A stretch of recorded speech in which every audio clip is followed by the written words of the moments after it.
Sokongan sepenuhnya demi Liga 3, Liga Malaysia secara langsung di Astro. Baik, bercakap soal Team of the Week minggu ni, kita bukan nak cerita tentang spesifik satu pasukan je, Karam dan juga Hakim, tapi kita nak lebih menjurus ke arah secara keseluruhan. Game week 7 untuk EPL, ada 2 game yang kosong-kosong. Tapi aku sempat juga go through korang punya Team of the Week.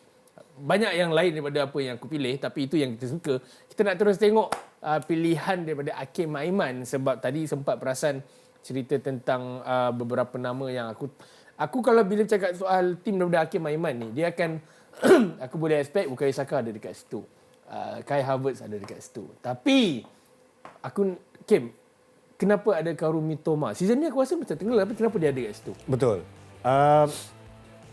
Kaoru Mitoma dalam 7 game dalam season ni sudah ada 1 gol, 3 assist. Ya. Dan sebenarnya untuk game yang paling baru ni, kita boleh nampak yang dia very much influential. Aku sangkakan selepas daripada 2 season lepas, dia akan tenggelam. Yang mana kita persoalkan kenapa pemain yang kalibernya macam ni tak dapat perhatian daripada big club dan sebagainya. Tapi bila aku tengok balik untuk season ni dan kita tengok bagaimana Brighton dengan pengurus yang baru, muda. Yes. Game yang pertama menang. Kemudian mereka menang lagi. And then give a very good fight untuk Arsenal. Betul. Jadi kita boleh nampak, sebenarnya they have a game plan. And then Mitoma adalah boleh katakan sebagai orang kata the anchor untuk attacking untuk Brighton. So for that reason alone dan juga performance untuk minggu yang paling baru ni, aku rasa dia berhak lah ada di dalam Team of the Week. Tapi Ram, kalau nak sambung cerita tentang Mitoma daripada apa yang Hakim sebut tadi kan, dia cakap tentang sebelum ni mungkin orang persoalkan kenapa dia tak ada dengan big club. Kau rasa sebenarnya dia dah ready sebab dengan national team Jepun dia memang dah well establish nama kat dalam squad. Ready atau tak ready tu aku rasa semua player dah ready. Cuma keserasian dia untuk fit dengan certain club, yang contoh kalau kita nak Bayern Munich lah, ambil dia contoh. Dia boleh fit in tak dengan tim tu ataupun dengan pasukan lain. Jadi itu persoalannya. Aku rasa persoalan yang lebih besar lah. Sebab manager-manager big club ni, dengan kau punya MU dia fit tak? MU aku. Maknanya MU aku seorang lah. Aku rasa tak fit kot. Aku rasa kalau dengan Man U mungkin kena player yang lebih fizikalnya lebih besar sikit. Sebab kalau tengok sekarang pun Garnacho tak berapa perform juga. Garnacho dengan Mitoma aku rasa fizikal lebih kurang sama. So mungkin tak berapa fit lah kot dengan Man U. Aku rasa dalam list ni yang mungkin later bila tengok Karang punya dan juga tengok aku punya, akan ada beberapa nama yang ada similarity dia dalam squad ni. Dan aku nak sentuh tentang Virgil van Dijk, Ram. Hakim Aiman letak Virgil van Dijk. Kau aku percaya kau ada Virgil van Dijk juga. Aku pun sama juga.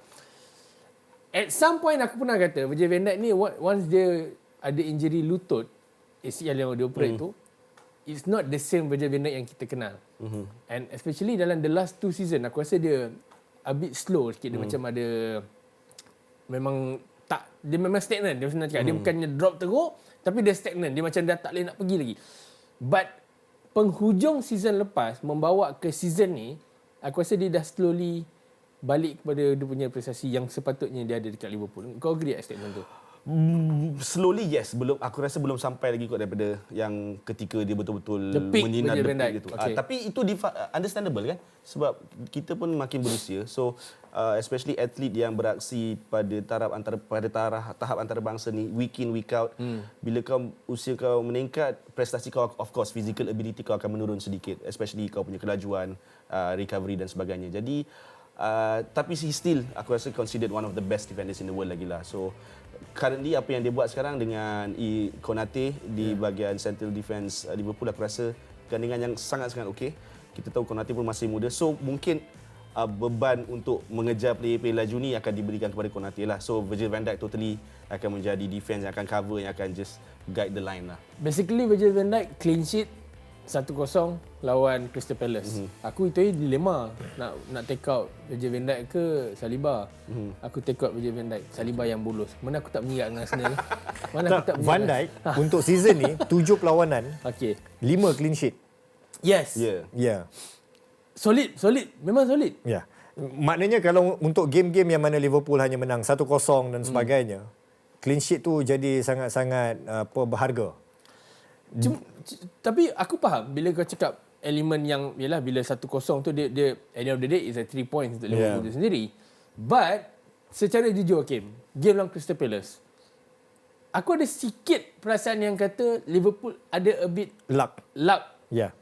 Sebab bahaya dia lawan Crystal Palace tu sebenarnya. Game tak cun sebenarnya, bagi aku tak cun. Betul. Tapi tang mana yang kau rasa tak cun untuk the whole 90 minutes lawan Crystal Palace? Ya, sebab game Liverpool lawan Crystal Palace, early goal daripada Jota. Ya. And then kita bersangkakan yang mana okay, alright, early goal dan Liverpool akan maybe Salah, maybe Diaz akan score lagi dan menjadikan 2 atau 3. But to the second half, kita boleh nampak yang sebenarnya when it comes to the attempt ataupun attacking, Palace sebenarnya buat banyak serangan yang mana at any moment or any day it could be a goal. Dan sekarang ni pula kita dapat pula news yang Alisson pula injured until maybe middle of November. Jadi is a big test sebenarnya sebab Liverpool punya fixture from now on akan jadi lebih susah. Bertambah. Makin susah. Jadi ini the real test for them lah. Kalau kita nak terus tengok pilihan best 11 daripada Karami Kamil untuk minggu ke-7 sebenarnya. Again macam aku cakap tadi, ada beberapa nama yang menjadi persamaan dalam skuad. Terutamanya dekat bahagian tengah. Aku nak sentuh tentang Mateo Kovacic. This player, aku tahu kenapa korang pilih dia. Obviously dia pemain yang bermain bagus dalam minggu tu lah. Skor 2 gol. Okay, it is. Tapi bagi aku, benda yang lagi besar daripada 2 gol yang dia score tu, aku kau agree ke tak, is tanpa Rodri, tanpa Kevin De Bruyne, while orang lebih pandang pada nama macam contoh Phil Foden, Bernardo Silva, no. It's Kovacic yang sebenarnya step up. Aku setuju dengan benda tu. Sebab itu juga aku masukkan dia. Selain daripada 2 gol tadi tu dah. Aku rasa ketiadaan Rodri tu paling memberi kesan kot kepada City. Kemudian of course kita tahu De Bruyne punya impact kalau dia fully fit. 15 gol easily, 15 assist easily for a season kan. Jadi kehadiran Kovacic untuk mengisi kekosongan Rodri dan De Bruyne buat masa ni aku rasa sangat-sangat baik, sangat-sangat memberi impact. Dan of course 2 gol yang dijaringkan hujung minggu lalu mempengaruhi aku lah untuk memilih dia dalam team of the week aku. Tapi sejujurnya kau memang jangkakan role dia sebesar tu dekat City? Tidak. Kita aku tak sangka. Kita tak boleh lupa tau yang sebenarnya Kovacic ni ada di City adalah sebahagian daripada swap deal Cole Palmer ke Chelsea. Jadi setiap kali bila kita tengok Palmer menyelah di Chelsea 4 gol dalam satu half dan sebagainya, orang kata City is a big loss. Kenapa kamu jual Cole Palmer pergi ke Chelsea? Tapi dalam masa yang sama sebenarnya Pep dapat Kovacic dalam that swap deal. Dan kalau tak silap aku, even Luka Modric sendiri pernah katakan, if there's any player from Croatia yang juga boleh menang Ballon d'Or, dia katakan adalah Kovacic. Sebab kalau kita tengok pada kualiti permainan Kovacic sendiri ni, he's a ball playing. He could be number 8. Dia boleh jadi number 6. Dia boleh retain bola. Sebab right now kalau kita tengok dalam the lineup City sekarang, bila tak adanya Rodri ataupun tak adanya KDB dan sebagainya, there's no one in the middle that can actually receive the ball, hold the tempo and then untuk open up the game. Kovacic lah orangnya. So sebenarnya keberadaan Kovacic di masa ini, walaupun sebelum ni kalau katakan Rodri fit, KDB fit dan sebagainya, kita mungkin tak nampak dia dalam first 11 dan sebagainya. So this is a very good squad depth untuk City. Tapi sejujurnya as for now, aku faham bila kau cakap yang yalah tak ada Rodri, tak ada KDB, at least ada someone yang step up. Contohnya kita cakap soal Kovacic. Betul. Tapi is it the same City yang kita nampak? Pattern sama ataupun masih lari juga? Of course, kalau kita tengok in term of pattern, berbeza. Maknanya Haaland mungkin dah tak boleh run behind defenders dan sebagainya sebab tak ada orang yang boleh orchestrate, pull the string with that kind of passes dan sebagainya. But City look dangerous than ever. Yang mana when bola daripada kiri atau kanan from the flank, kita boleh tengok Doku dan kita boleh tengok bagaimana Bernardo Silva. Dan mungkin untuk 2 game terakhir ni Haaland tak ada sebarang contribution in term of goal ataupun assist. Tetapi the gameplay of City is still there. They are still winning games. So sebelum aku tanya tuan punya badan yang memilih sebenarnya, kau happy tak tengok Thomas Partey main right back hari tu game? Kau ni dah kenapa ni? Tak, okey. Aku okey. defend. Alright. Jaga hati kawan, eh? Aku defend Okey. pilihan aku. Okey, Aku okey, defend okey. pilihan aku. Dia bukan natural right back. Betul. Okey. Ramai lagi player Arsenal kau boleh pilih. Itu tak apalah. Okey. Setakat aku ambil lah mainstream satu, yang underground satu. Okey, kenapa kau bagi kredit dekat Nampak dia? liberal lah. Aku rasa tak adalah teruk sangat. As a midfielder untuk dia bermain dia posisi right back pada perlawanan tu, aku rasa tak teruk sangat dan dia okey. Walaupun bolos 1 gol, tapi overall pada pendapat aku dia okey lah. Kenapa yang kau Hakim, kau bagi tahu aku kenapa kau tak puas hati sangat? Aku tak kata dia tak okey. Sebab kau tadi macam Aku okey. Aku okey.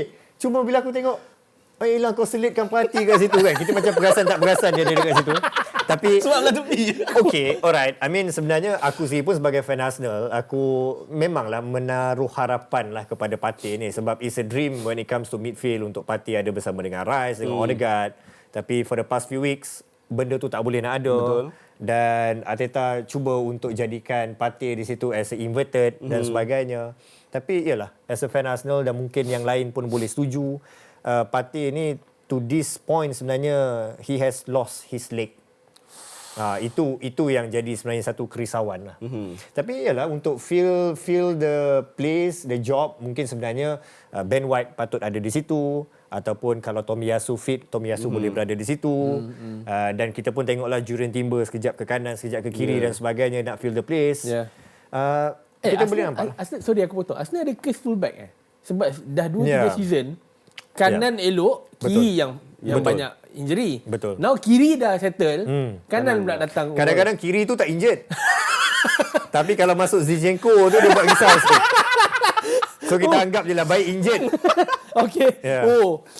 Tapi dalam keadaan macam tu pun Mikel Arteta still getting the result. Lain macam kan. Alamak. Bagus betul lah. Dia betul lambung lah. Letak Partey pun menang. Kau betul-betul kau ada personal apa-apa ke? Tak. Hakim tak ada payment tau. Dia yang dibayar, bukan dia membayar tau. Aku cakap terus terang. Mungkin lepas ni aku WhatsApp dia lah. Okey. Aku suka satu nama yang daripada West London, daripada London ni sebenarnya. Yang korang berbeza. Tadi Hakim Aiman pilih Mikel Antonio. Ya. Kau pilih Jarrod Bowen. Kenapa bukan Mikel Antonio pilihan kau? Aku tahu dia menang 4 biji. Ya. Tapi kenapa bukan Antonio? Kenapa kau letak Bowen? Sebab aku rasa Jarrod Bowen betul-betul run riot dekat Ipswich kan? Ipswich defense malam tu. Aku rasa dia undefendable, unguardable. Every time dia dapat bola, West Ham nampak sangat-sangat berbahaya. Every time dia dapat bola, aku rasa peluang West Ham untuk jaringkan gol itu ada. So that's the reason why lah aku pilih Jarrod Bowen instead of Mikel Antonio. Kau Kim, kenapa Antonio over Bowen?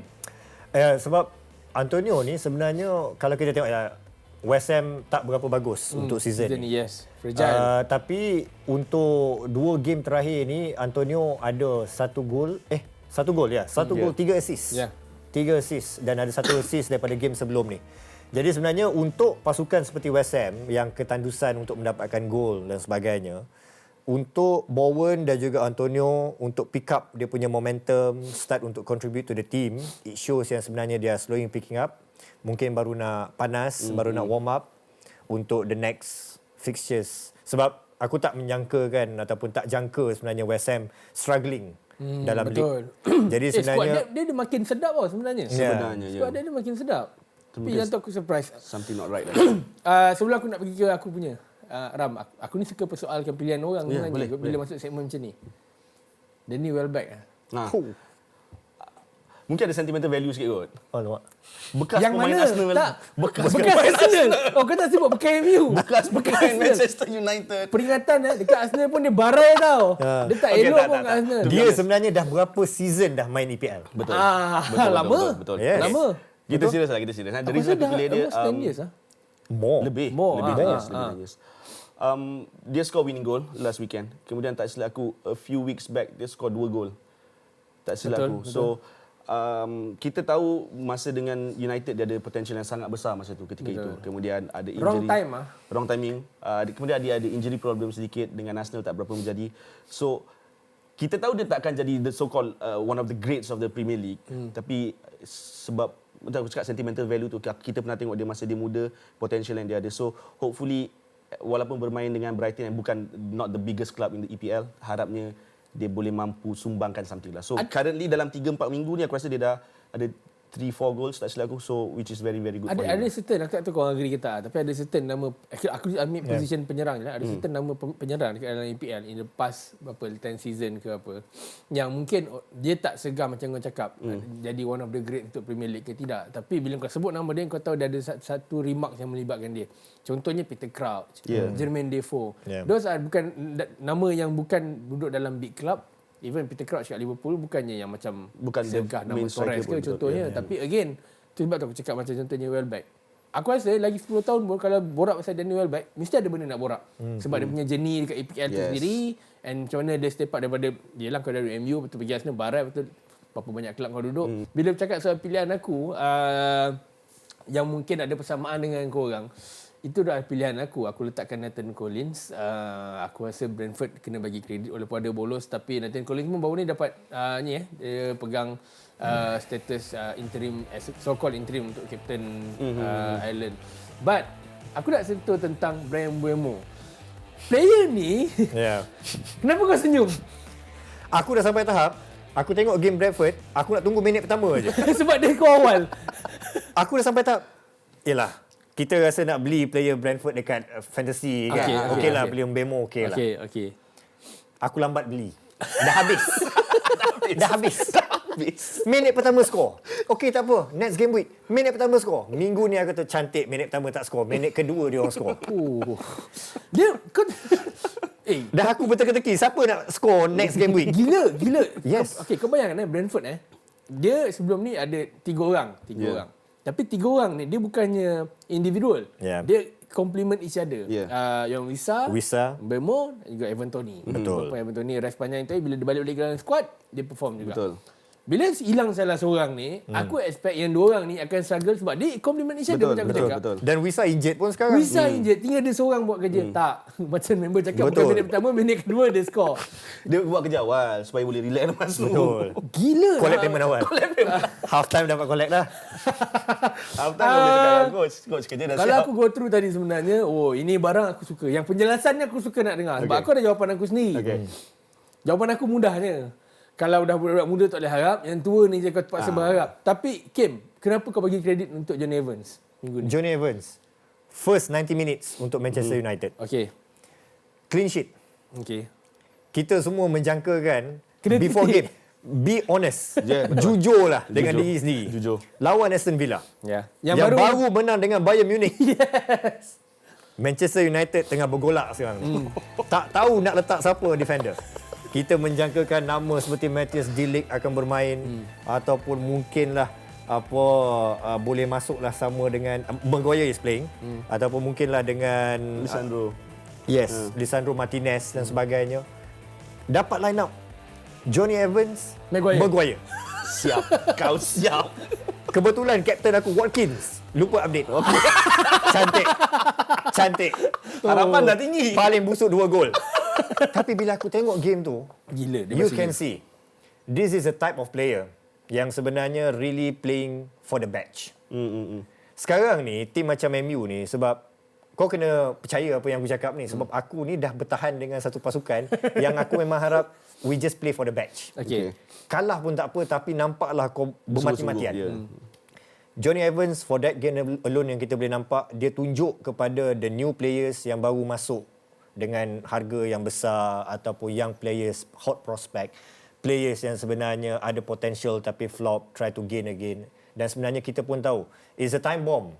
Kita sangkakan kalau game ni kalah, Ten Hag akan habis. Baru 2-3 hari lepas, 8 jam meeting dan sebagainya. Kan? Kita tak tahu dah macam-macam berlaku. Asyik dapat kereta gunung berjalan kat meeting tu. Dah macam ada persidangan agung lah kita tengok. Tapi kita boleh nampak sebenarnya the performance yang Evans tunjuk, yang sebenarnya to be a player for Manchester United is not that hard.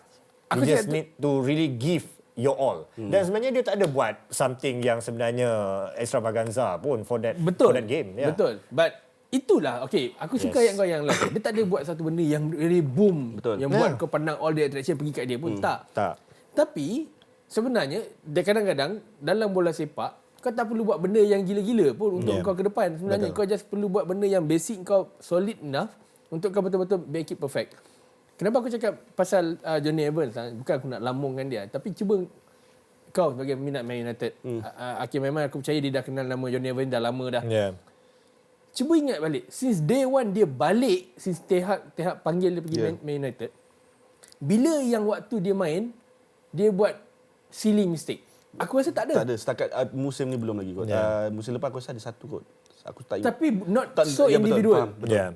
Tak ketara lah. Even Lisandro Martinez pun ada tau. Kadang-kadang yang kau nampak macam man marking dia teruk apa semua. Tapi Johnny Evans dia, sebab dia bukan tak ada buat silap apa. No. Tapi point aku is dia cuma menjaga dia punya barang basic je. Betul. Dan aku rasa itu sebab sebelum ni dia bermain dengan pemain-pemain bertaraf dunia. Di United lah aku ambil contoh senang. Ferdinand ada, Vidic ada. So pengalaman yang dia dah kumpul sekarang ni pada usia dia ketika ini, aku rasa tak ada benda yang boleh goyangkan dia kot. So dia dah tahu kerja dia. Macam kau cakap, macam Hakim cakap, dia tak ada buat benda yang terlalu wow, tak. Aku buat kerja aku, kalau tak cantik tak apa, as long as it's effective. Dan pada awal first half tak silap aku, dia macam ada knock. Dan ketika itu aku dah risau sebab pada usia dia memang sangat-sangat mudah injured. Aku dah risau takkan baru main dah injured, and then kita kena pakai Lisandro Martinez. And he weathered lah, dia gagahkan juga untuk habiskan perlawanan, which is aku just nak beritahu macam tadi Hakim memang mention Oli Watkins sebagai kapten yang tu. Untuk game the whole 90 minutes lawan Aston Villa, ada 7 perebutan bola on ground yang dia dapat 6. Dan ada 5 aerial challenge, dia 100%. So kau faham tak? Dia jaga barang basic dia, tak ada fancy ke apa.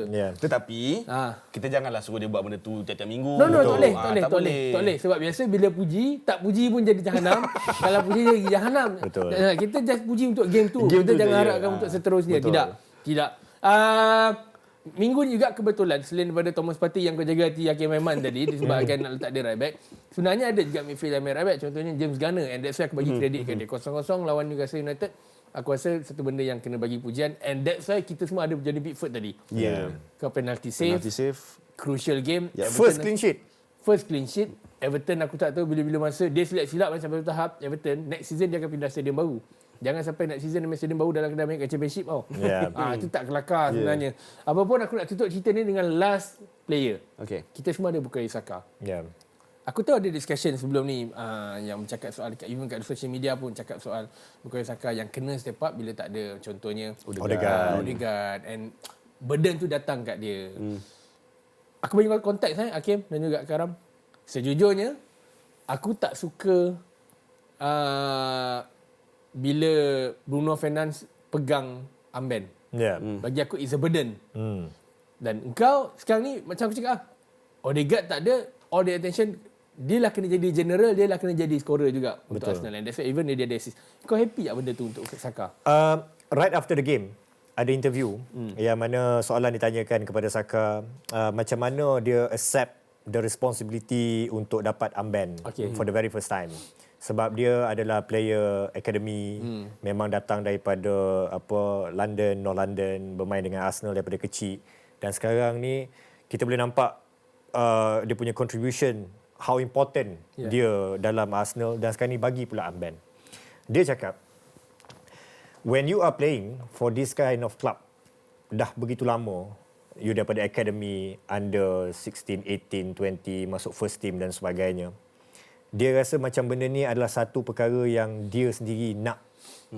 He enjoyed, and dia kata like on every day bila dia keluar di London dan sebagainya, dia berjalan dan dia tengok ada orang pakai jersey Arsenal, dan dia berharap di jersey tersebut di belakangnya adalah nama dia. Maknanya dia di dalam satu position yang mana aku boleh katakan, labelkan sebagai he's matured. To know that he's not scared ataupun dia tak risau yang mana this kind of pressure ada pada dia. And ini sebenarnya benda yang kalau kita tengok kepada player yang the definition of world class is very orang kata subjective. Ada orang kata you're not world class because kalau you tak boleh masuk dekat tim-tim top 5 dalam Europe, you're not world class. Aku punya definition world class adalah when you been given this kind of responsibility, tanggungjawab, pressure dan sebagainya, and you can deliver and you are not hiding, maknanya tak bersembunyi. You are world class. Jadi maknanya bila letaklah armband pada Saka tu, tak adalah nampak dia lari berat sebelah kan. Berat sangat. No, okay. 1 goal, 2 assists, and then dia punya stat pun kalau kita tengok dalam top 5 league in Europe, Big chance created number 1. Okay. Assist number 1. Lepas tu assist from open play number 1. From set piece number 1. Cuma chances created saja dia number 2 behind Rafinha. Okay. So from that stat alone kita boleh nampak that this season, I mean kita dah cakap season lepas, season sebelum ni, he's ready, dia bersedia. Maknanya untuk setiap perubahan Arsenal setiap tahun, dia nampak lebih bersedia walaupun dengan armband. Dan aku tak kisah sebenarnya kalau katakan, maybe Odegaard baru start training dan untuk dia takes maybe 1 or 2 weeks, Saka kena galas tanggungjawab untuk jadi the orchestrator, why not?